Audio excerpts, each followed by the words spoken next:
Welcome to the Sales Influence Podcast, where we talk about finding the why in how people buy. I'm your host, Victor Antonio. Gracias for joining me today. We're going to talk about, the topic today. I don't even know how to approach this topic because I know I'm going to make a lot of people mad who are listening to this podcast, but I'm going to go for it. Now, let me set the stage for you. So I'm doing a presentation, and I hear other speakers talking about, everything about selling, strategy, tactical, all this stuff, right? Selling from the heart, really empathizing with your customers, all this stuff, right? All this good sales contact, engage them early, be part of the buying cycle, really integrate with them. You get the idea. Be value-centric, be customer-centric, be a servant leader, be a servant type of salesperson, create the value first, blah, blah, blah. You get the idea. Now, I'm listening to all this, and I know what I want to present. And so when my turn came to present, I said, you know what? I'm just going to do it differently. Now, let me just set this up by saying, how many of you are familiar with Simon Sinek's book, Start With Why? Excellent book, highly recommended. Go out and get it. Simon Sinek, Start With Why. And in a nutshell, the book talks about, a lot of people start with what they're going to do, how they're going to do it, and never really answer the question of why. And Simon basically says the most successful companies start with why, then figure out the how, and then determine what, right? Kind of invert. He calls it the golden circles. And I love that, the whole start with why. And so I came up with this paradigm called the golden pyramid, right? And it's really a triangle. So the golden triangle, I started out, visualize a triangle. At the top of the triangle, I start out my presentation like this. I talk about the personal debt that most people carry in the United States. It's about $36,000. I talk about how in a Forbes study, 61% of people have less than $1,000 in their savings. I also talk about how less than 30% of the people who are ready to retire can't retire because they simply don't have the funds.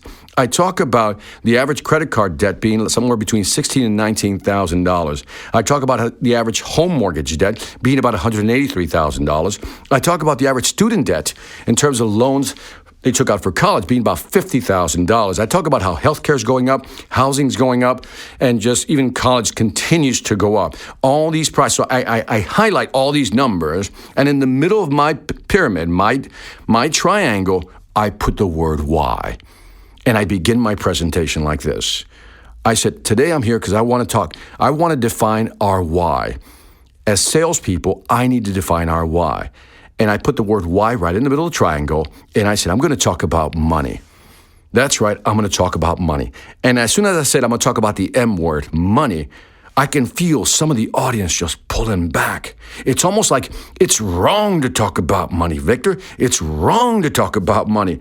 And I'm like, my whole thing was to convince them that there's nothing wrong with talking about money.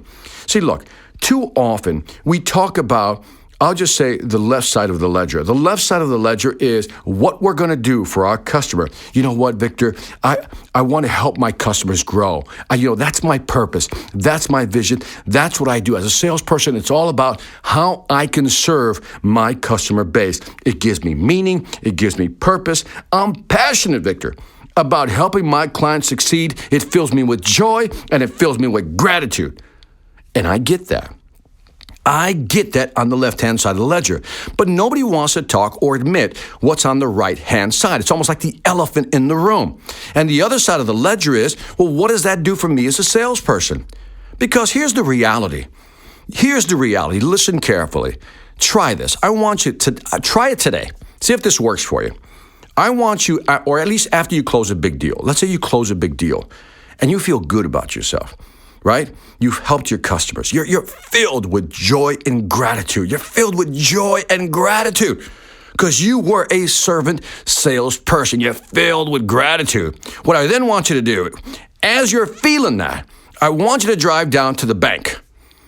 Stand in line, wait your turn, and when you get to the teller, you tell that teller, look, I'm filled with joy and gratitude, happiness, purpose, meaning, and everything. I would like to deposit this in my bank account. How much is that worth? You know where I'm going. You can't deposit this stuff. At the end of the day, we as salespeople have to make money. That's why we do what we do. Now, let me just state up front, I believe in a value for value exchange. If you've heard my podcast in the past, it's always about value for value. If I can give you value through my products or services, then the value I expect in return is a big old fat commission check. And there's nothing wrong with that. And so sometimes what happens is we tell our salespeople, I'm talking to you managers right now, listen carefully, managers. You spend so much time trying to inculcate within your salespeople this mindset about being a servant, really, looking after the customer, being value-centric, being customer-centric, and there's nothing wrong with that. There's nothing wrong with that. But if that's all you give them, that's not enough juice to keep them running. Because at the end of the day, when they stop selling, whenever that is, they have to go home and face a reality. And that is that they have bills to pay. And if you as a manager were to pay as much attention to their compensation plan as you did to the value-centric philosophy, that's the winning combination. Because to tell your salesperson, hey, focus on the customer, that's great. That's what they should do. We as salespeople need to focus on how we can help customers grow their business, become successful. But you, as a manager, you should focus on making your salesperson financially happy. You're going to teach them, you're going to train them, you're going to give them all that. But at the end of the day, you need to create a compensation plan that makes him or her feel good about going out there and delivering value-centric, customer-centric service on your behalf, on the company's behalf. Again, at the end of the day, they have to pay bills. And I've yet to meet a salesperson that can pay a bill with gratitude and a wonderful attitude. They just can't. You have to make money. So what I'm asking you to do, if you're a manager listening to this, keep this in mind. People have to pay bills. Salespeople have to pay bills. The most motivated salespeople I know have a great balance. They love what they sell. They love what it does for their customer, but they also love the fact that their company appreciates them. Now, they don't tell them they appreciate them. They show. There's a difference between telling a salesperson, I appreciate you, and showing them. It reminds me of this joke I heard. Quick quip. It's like an anecdote. It's like a cop pulls a guy over, right?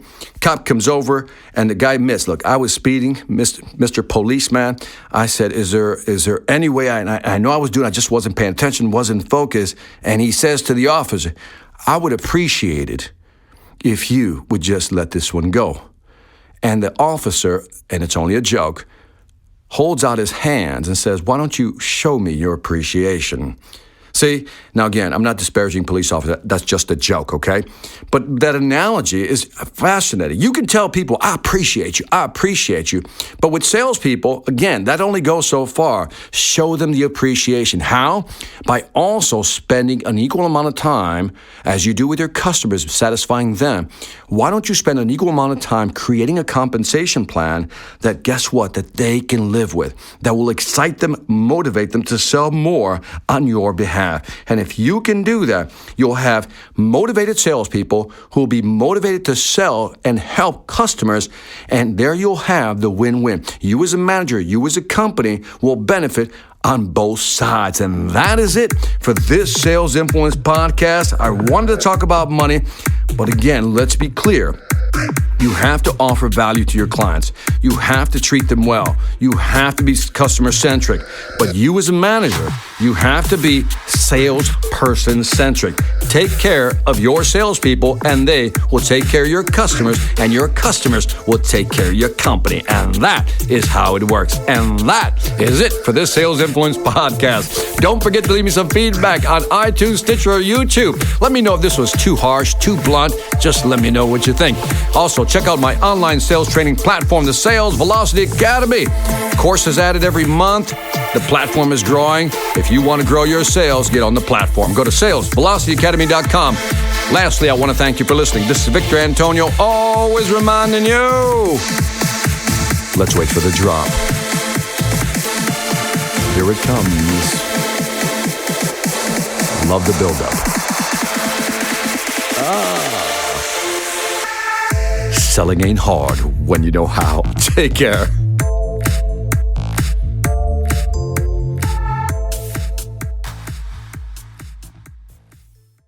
Hi, I'm Victor Antonio. I'm an author, sales trainer, and keynote speaker. I'm often asked, what makes a great speaker? Is it someone who delivers real content that the audience can use? Is it someone who engages the audience so they're part of the learning experience? Or is it someone who can motivate an audience to push them beyond their comfort zone and discover new abilities? The answer is yes. But the most important thing to remember is that I'm not there to look good. I'm there to make my client look good. Simply put, it's never about me, and it's always about them.